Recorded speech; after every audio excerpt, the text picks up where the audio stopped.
ሰላም ጤና ይስጥልን ክብራትና ክብራን የሰዓቱን መረጃዎች ይዘን ቀርበናል። በቅድሚያም ዋና ዋናዎቹን እናስቀድም። ለመንግስት ሰራተኞች አስደሳች ዜና ተሰማ። የኢፌዴሪ ጠቅላይ ሚኒስትር ዶክተር አብይ አህመድ መግለጫ ሰጡም። በኢራን በእስራኤልና በአሜሪካ መካከል እየተካሄደ ባለው ጦርነት ምክንያት ኢራን የነዳጅ መተላለፊያን በመዝጋቷ ምክንያት ነዳጅ በከፍተኛ ሁኔታ ጭማሪ አሳይቷል። ይህንን ተከትሎ በኢትዮጵያ የነዳጅ ጭማሪ ተደርጓል። ከዚህ ጋር ተያይዞ የሸቀጦች ዋጋ እየጨመረ ነው። የኑሮ ውድነቱም እየበረታ ሄዷል። በዚህ ምክንያት የመንግስት ሰራተኞች ኑሮን ይቋቋሙት ዘንድ ነው ለመንግስት ሰራተኞች መንግስት የምስራች ይፋ ያደረገው። በዝርዝር እንመለከታለን። ለቻናሉ አዲስ ከሆናችሁ ሰብስክራይብ በማድረግ ወቅታዊ መሰል መረጃዎችን በፍጥነት ማግኘት ትችላላችሁ። እስከ መጨረሻው አብራችሁን ቆዩ። በቅድሚያ የትግራይ ቴሌቪዥን ጋዜጠኞች የካቲት ወር ደሞዝ ካልተከፈላቸው ስራ ለማቆም እንደሚገደዱ አስጠነቀቁ። የትግራይ ቴሌቪዥን 30 ጋዜጠኞች የካቲት ወር ደሞዛቸው የማይከፈላቸው ከሆነ ስራቸውን ለማቆም እንደሚገደዱ በማስጠንቀቅ ለትግራይ ክልል ጊዜያዊ አስተዳደር ጥሪ አቅርበዋል። ከጣቢያው የዜና ክፍል በተወጣጡ ጋዜጠኞች ፊርማ በማሰባሰብ ለክልሉ ጊዜያዊ አስተዳደር ፕሬዝዳንት ሌተናል ጀነራል ታደሰ ወረደ ጽህፈት ቤት ደብዳቤ ጽፈዋል። ጋዜጠኞቹ በደብዳቤያቸው እንደገለጹት የካቲት ወር 2018 ዓመተ ምህረት ደሞዛቸው የማይከፈላቸው ከሆነ ስራ ለማቆም እንደሚገደዱ ገልጸዋል። ጋዜጠኞቹ በደብዳቤው በርዕሱ ላይ እንደተጠቀሰው እኛ የትግራይ ቴሌቪዥን ሰራተኞች በትግራይ ውስጥ ያለማቋረጥ ከሚሰሩ ድርጅቶች መካከል አንዱ ነን ሲሉ ጠቅሰው ባለፈው የትግል ወቅት ለ16 ወራት ያለ ደሞዝና ያለ ሬሽን ስንሰራ ቆይተናል ብለዋል። አሁን ደግሞ የካቲት ወር ደሞዛችን እስካሁን አልተከፈለንም፣ ጋዜጠኞች ሳይመገቡ ሊሰሩ አይችሉም ብለዋል።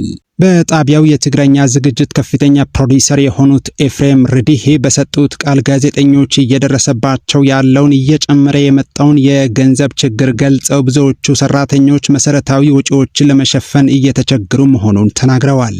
በጣቢያው ነባር የትግረኛ ይዘት አዘጋጅ የሆኑት ኤፍሬም ረዲሄ በሰጡት ቃል ጋዜጠኞች እያጋጠማቸው ያለው የገንዘብ ችግር እያየለ መምጣቱን ገልጸው ብዙዎቹ ሰራተኞች መሰረታዊ ወጪዎችን ለመሸፈን እንኳ እየተቸገሩ መሆኑን ተናግረዋል።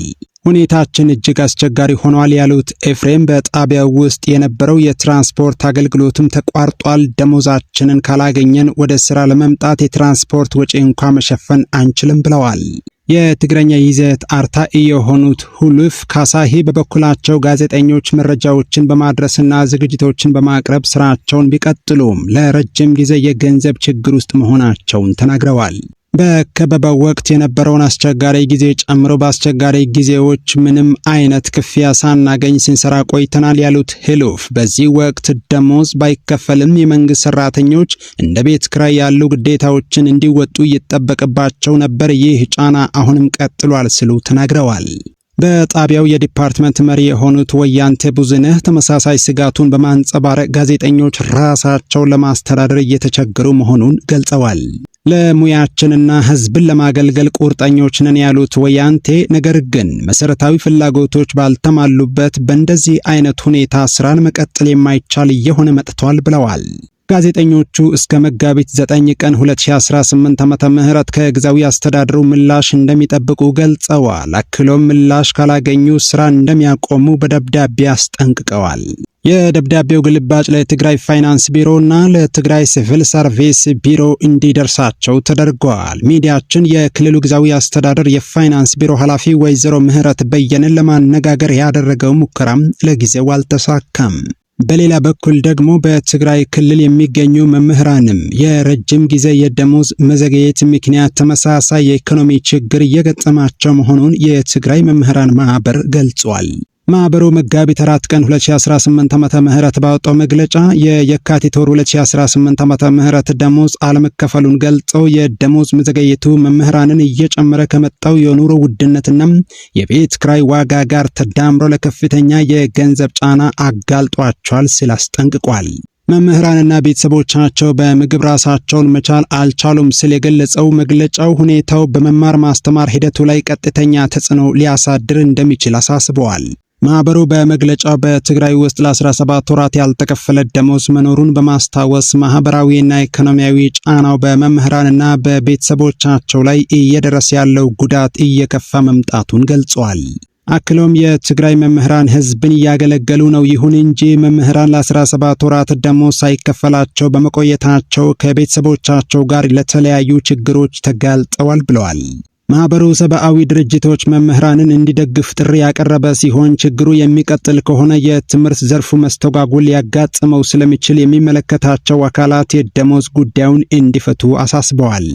በሌላ በኩል ጠቅላይ ሚኒስትር ዶክተር አብይ አህመድ ዜጎች ነዳጅን ቆጥበው ለመሰረታዊ አገልግሎቶች ብቻ እንዲጠቀሙ አሳሰቡም። የገንዘብ ሚኒስትር አህመድ ሺዴ ዜጎች ነዳጅን በከፍተኛ ቁጠባ እንዲጠቀሙ እንዲሁ አሳስበዋል። የሆርሙዝ ወሽመጥ መዘጋትን ተከትለው የነዳጅ ዋጋ ከፍተኛ ጭማሪ አሳይቷል። የፌዴሪ ጠቅላይ ሚኒስትር ዶክተር አብይ አህመድ ነዳጅን በቁጠባና ለመሰረታዊ ነገሮች ብቻ እንዲውል ጥብቅ ማሳሰቢያ ሰጥተዋል። ጠቅላይ ሚኒስትር ዶክተር አብይ አህመድ በመካከለኛው ምስራቅ የተቀሰቀሰው ጦርነት 16ኛ ቀኑን በያዘበት በትላንትናው ዕለት ነዳጅን በቁጠባ መጠቀም እንደሚያስፈልግ አሳስበዋል።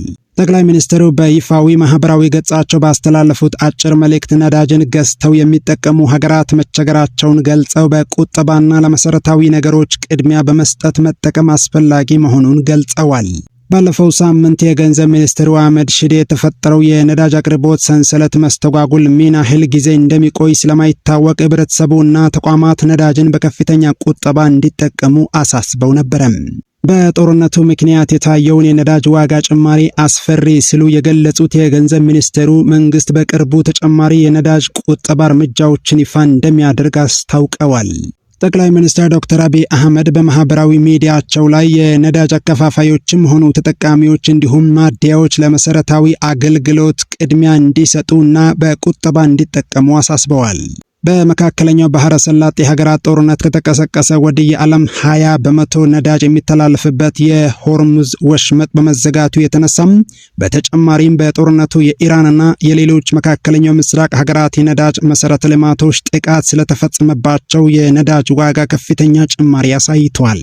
በዚህ ምክንያት የነዳጅ ዋጋ ከአውሮፓውያኑ 2022 ወዲህ ከፍተኛ ጭማሪ በማሳየት በበርሜል $120 ገብቶ ነበር።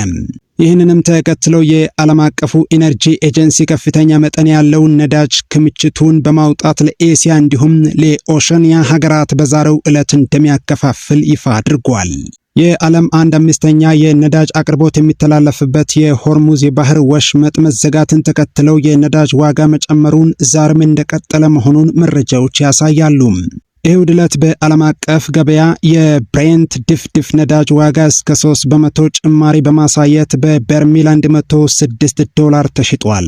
በዛሬው ዕለት ደግሞ ብሬንት ድፍድፍ ነዳጅ በበርሜል 104.63 እየተሸጠ ነው። ለዚህ ነው ማህበረሰቡና ተቋማት ነዳጅን በከፍተኛ ቁጠባ እንዲጠቀሙ የገንዘብ ሚኒስቴርም ሆነ ጠቅላይ ሚኒስትር ዶክተር አብይ አህመድ ያሳሰቡ።